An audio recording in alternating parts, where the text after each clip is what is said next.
Introducing the great new taste of Coca-Cola. The best tasting Coke in the history of ever. It's a hit. It's a Coke. Coke is it. Hello, my name's Luke and welcome to Scapegoat, the podcast where we decide who gets the blame and who gets away with murder, sometimes literally.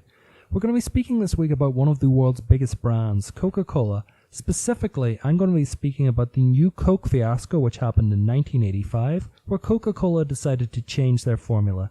Now, this is widely seen as one of the worst marketing decisions of all time. What led Coke away from their 99 years of previous success? What was the thought process behind this change? Were the executives of the company just being completely reckless, or were they being scapegoated and this was secretly a marketing masterpiece? Well, to understand this, we have to look first at the history of Coke before New Coke. And the history of Coke begins in Atlanta in 1886, where a man called John Pemberton decided he wanted to form an alternative medicine to morphine.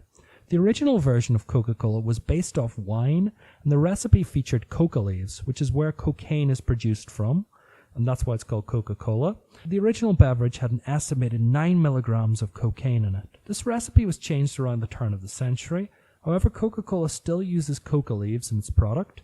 It's actually the only US company who's allowed to import coca leaves, and there's still trace amounts of alcohol in Coca-Cola, but not a huge amount. Now, at this time, at the turn of the century, Coca-Cola was entering a huge marketplace of sodas throughout the United States. So there was many different soda products, and Coca-Cola wanted a jump start on their competitors, so they jealously guarded their formula to stop imitators from copying it. And they famously locked away their recipe in an Atlanta bank vault where only 2 executives could ever know what the full recipe was, just to try and stop competitors. While many rival companies went bankrupt throughout this period, Coca-Cola had amazing advertising. This helped their product to spread throughout the whole of the United States. So many of the tropes you might associate now with Coca-Cola were suddenly appearing at this time. The famous Coca-Cola Santa Claus was first used in the 1920s, and many people think Santa Claus is red because of Coca-Cola. This is actually a misnomer. This isn't actually what happened, but it became so popularized by Coca-Cola, many people associate Santa Claus with it. Also, they had their very famous curved bottles, which have become an icon now, that many people saw these bottles and it made a real difference between them and their competitors because they wanted the thing in the fancy glass. Also, Coca-Cola was sold at about 5 cents, and this price was maintained from the start up to 1959, so it was very cheap. And people could just afford to go out and get a bottle if they were feeling ill or they even just wanted refreshments. It sold very well. During World War II, Coca-Cola really came amongst its own.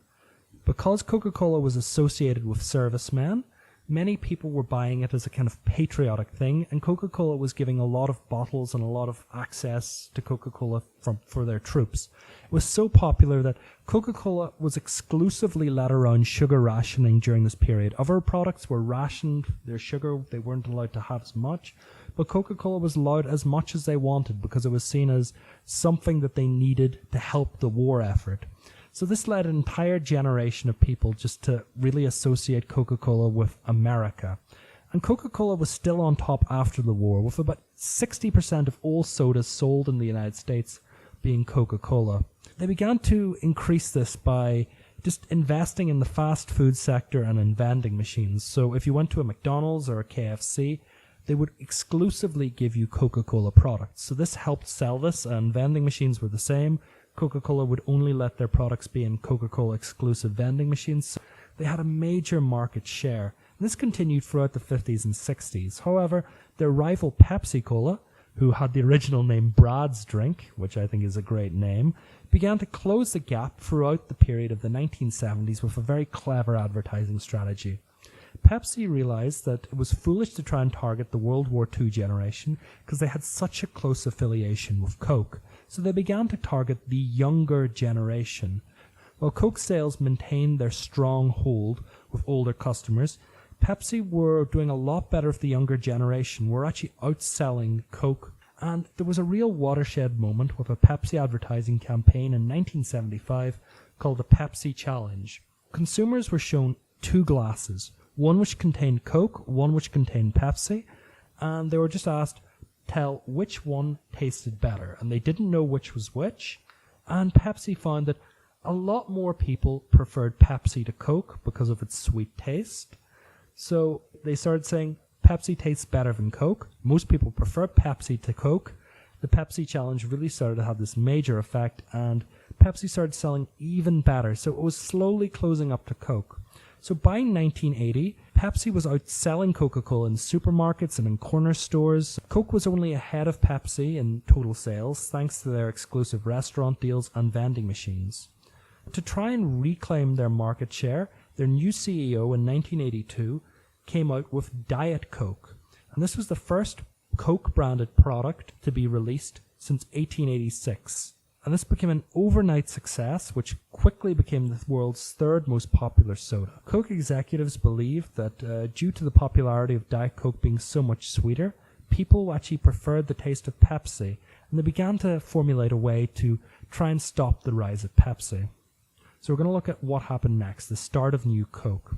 Well, the Coca-Cola Company began their secret project 7X, or Project Canvas, to redevise the formulation of Coke. They wanted to taste sweeter, that would be more popular amongst test audience, and they based the taste of their new soda around Diet Coke, which was a lot sweeter and tasted a lot more like Pepsi. And this was pushed strongly by Coca-Cola's new CEO, Roberto Goizueta. Goizueta had been in charge of a Coca-Cola subsidiary in Bahama and had tweaked the recipe, which led to a massive increase of sales. So that's what actually led to him slowly becoming CEO of the company. And he had this great belief that people just wanted a sweeter soda, and there was no sacred cows. Coca-Cola needed to change to beat Pepsi. He started to run taste tests with his new formulation of a new Coke, and it was seen as way more popular than both Old Coke and Pepsi. Coca-Cola thought, we have struck gold here. We are going to release something and it's going to be the best soda in the world. But they still had a small problem. If they branded this Coke, what did they do with the Old Coke? Now, on the board of directors, there was a major split about what to do with Old Coke, because technically it was still America's best-selling soda. Some wanted the Old Coke to be kept in circulations.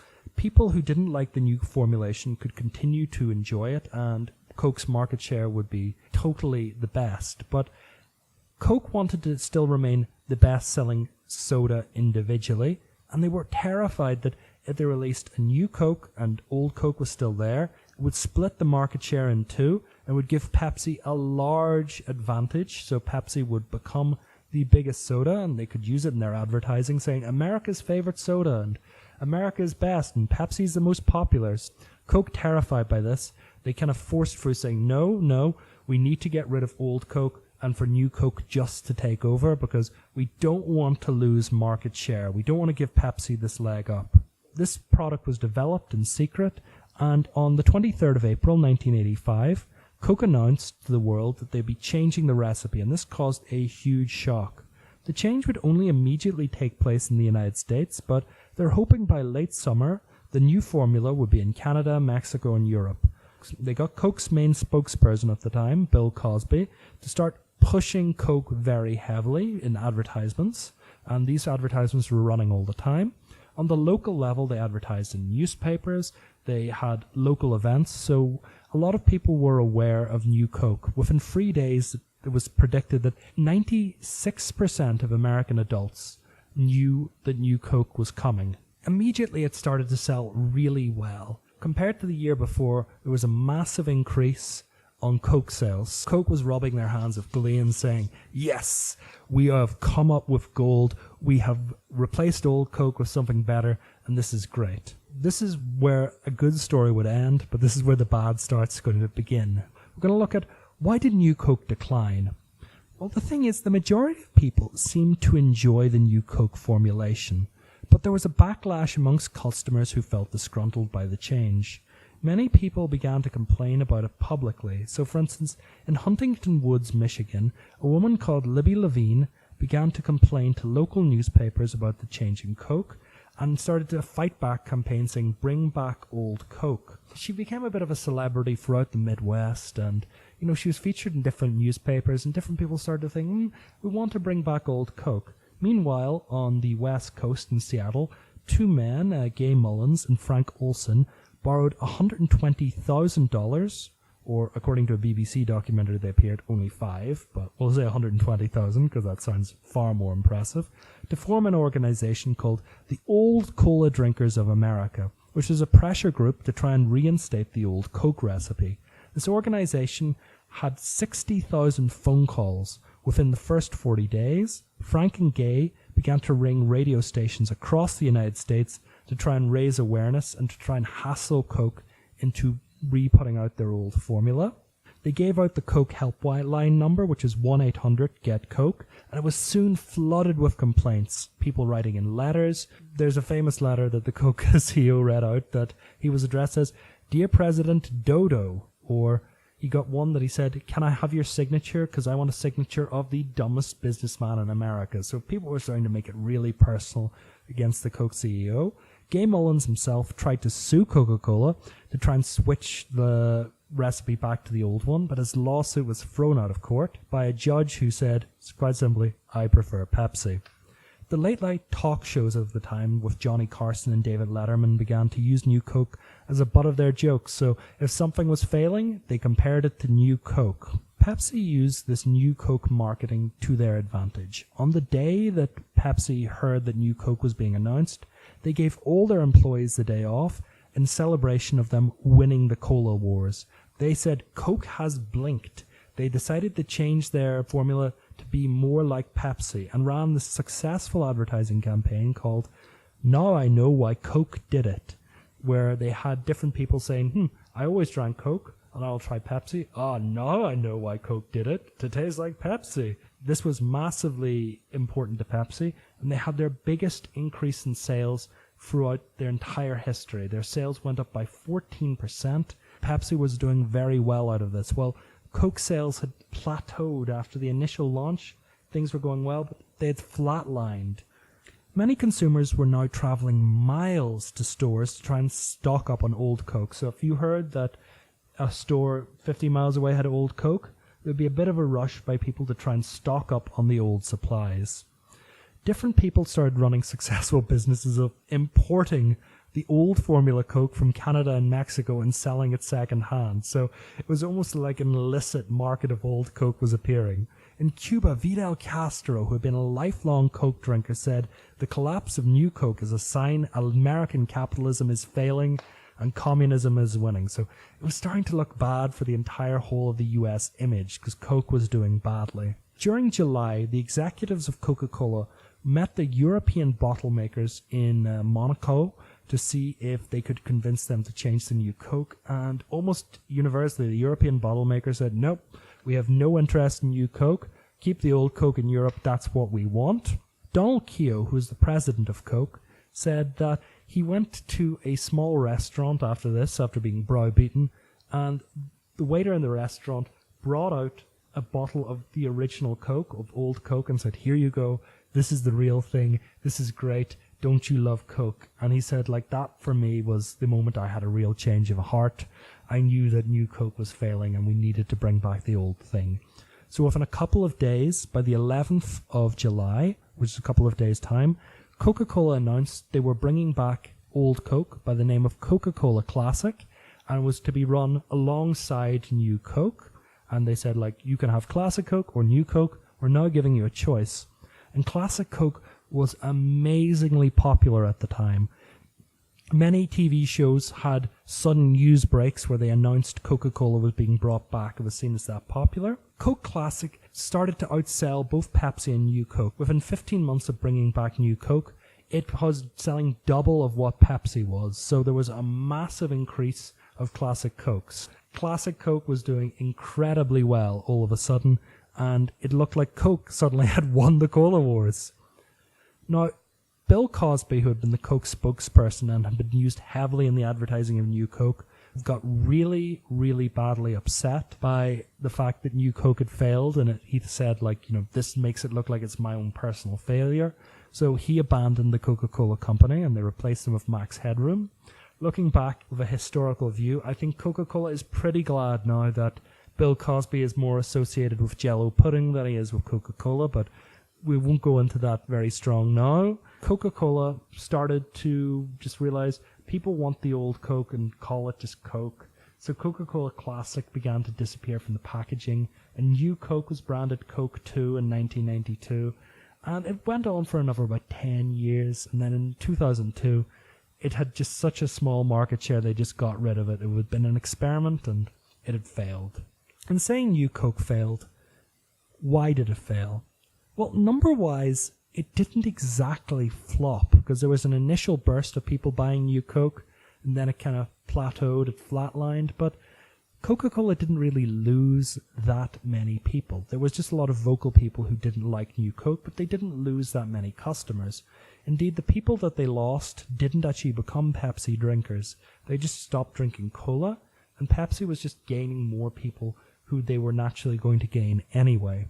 Removing Coke just gave people an excuse to rally against something that they didn't like the idea of. Since Coke was so associated with America, people thought replacing it as just removing part of America. So although people liked the taste, they weren't going to admit it. The president of Coke, Donald Keogh at the time, said that he went to his country club and he heard this exchange. "Have you tried it?"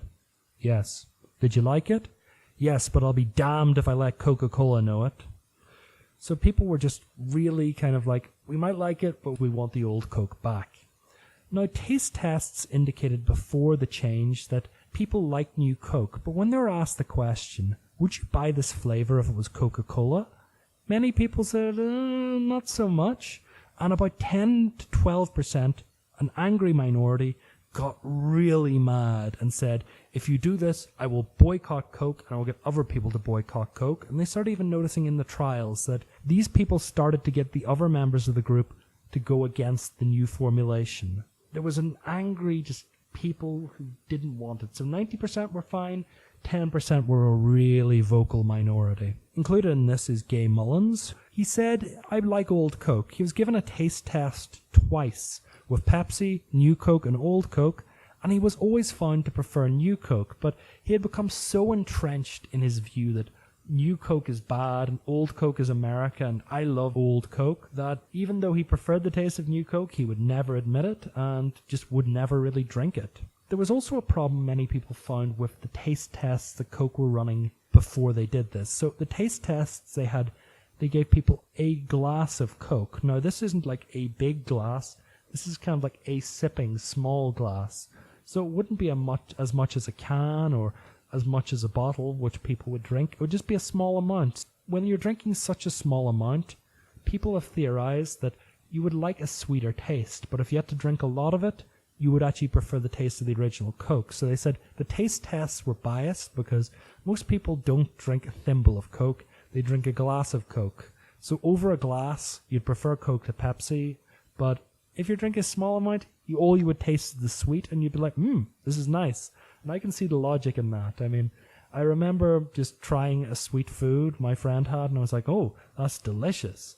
But, if I had to eat the full thing, I think I would be sick. Now, we're going to look at a bit of a conspiracy corner here, because there's a lot of conspiracies involving Old Coke, New Coke, and what the company did and the reasons why they did it. There's a theory that New Coke was a deliberate failure, that they wanted to remove Old Coke, and when they brought it back, they knew it would outsell what they previously had. So you take something away and people suddenly want it. But Keogh, who was the president of Coke at the time, said, we're not that dumb, but we're not that smart.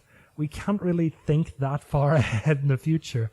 And I kind of agree with him. It would be a pretty crazy risk because the backlash was strong against Coke. It could have been so much worse that people like Gay Mullins, they kind of accepted new Old Coke when it came back and were happy about it. But if it had turned really nasty, people could have ended up boycotting Coke and their market share could have fallen and it could have really played into Pepsi's hands.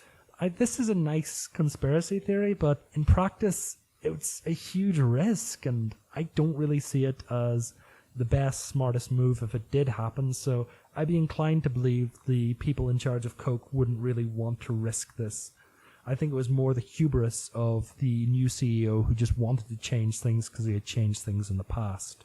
Now, there's also a theory that when they brought back old Coke or classic Coke, they actually had changed the formula of it. So Coke originally had a lot of sugar in it, but the new Coke had high fructose corn syrup in it. So many people believed, now this was just entirely a scam, so you remove old Coke for 3 months, and then you can actually put something different in it, and people won't know the difference because they haven't been tasting it in a while. This theory does have a little bit of legs, so certainly some people who drank Coke would have had sugar Coke, and then that would have been changed to high fructose corn syrup.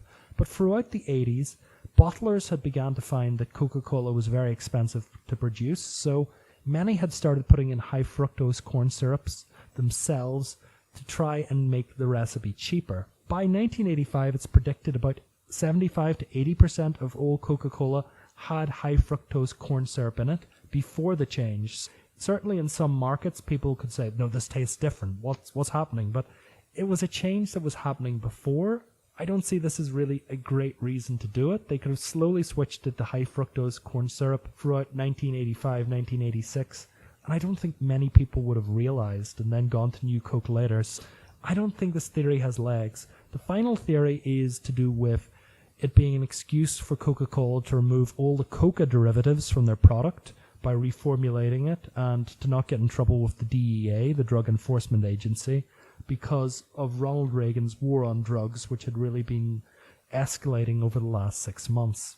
While I can kind of see the theory behind this, looking at it, it's kind of a little bit crazy because Coca-Cola still is allowed to bring coca plants into the US, and it's still used as part of their formula. It's not like they eradicated it totally, and they still use the same amount as they did. So I like the theory behind it, but it doesn't really hold that much weight.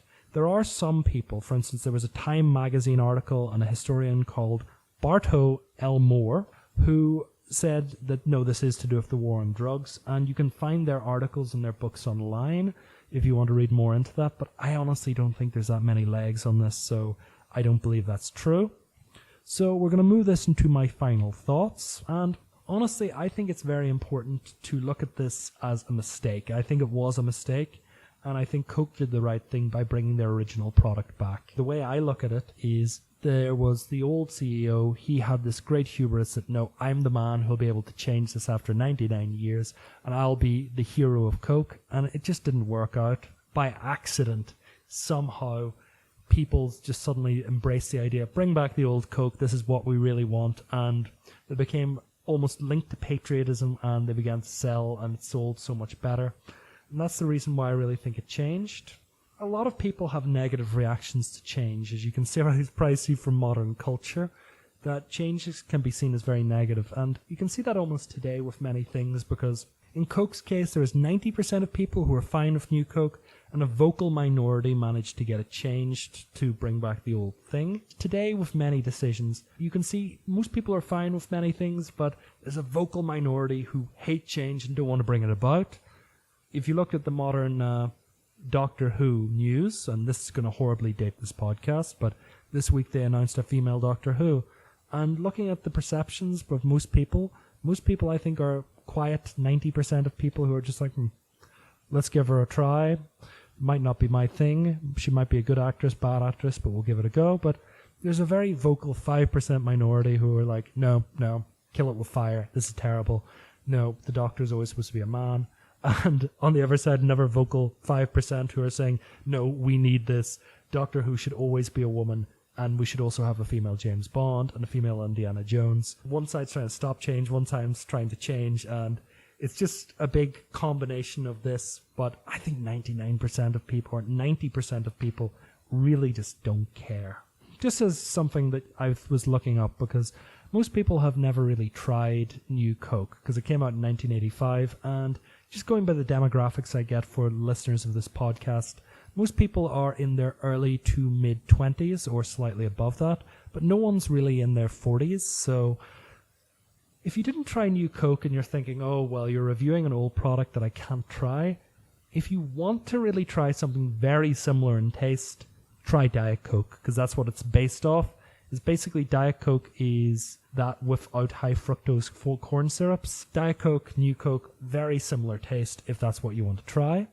I would like to thank Gordo from Those Conspiracy Guys for having me on his live stream this week, and he said he's going to endorse this podcast, so thank you very much, Gordo. Again, I would like to thank Disaster Artists for endorsing me a couple of weeks ago, so I'm endorsing them. Same for Not Another Fake News podcast, which is great. You can find me on Twitter at ScapegoatPod. You can email me your suggestions at scapegoatpodcast@gmail.com. I'd like to thank different people who have got in contact with me this week to give me different ideas.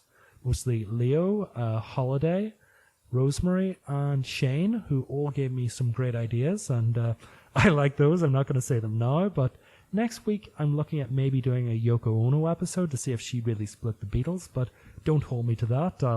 Might come up with something different in the time between, okay? Thanks very much, guys. I hope you enjoyed this episode, so talk to you soon. Bye-bye. It's Coca-Cola with a new taste, a new sensation, a new explosion of wonderfulness in your mouth. Go ahead, try it. It's just how you feel when you know it's for real. We've got the taste. It's a kick.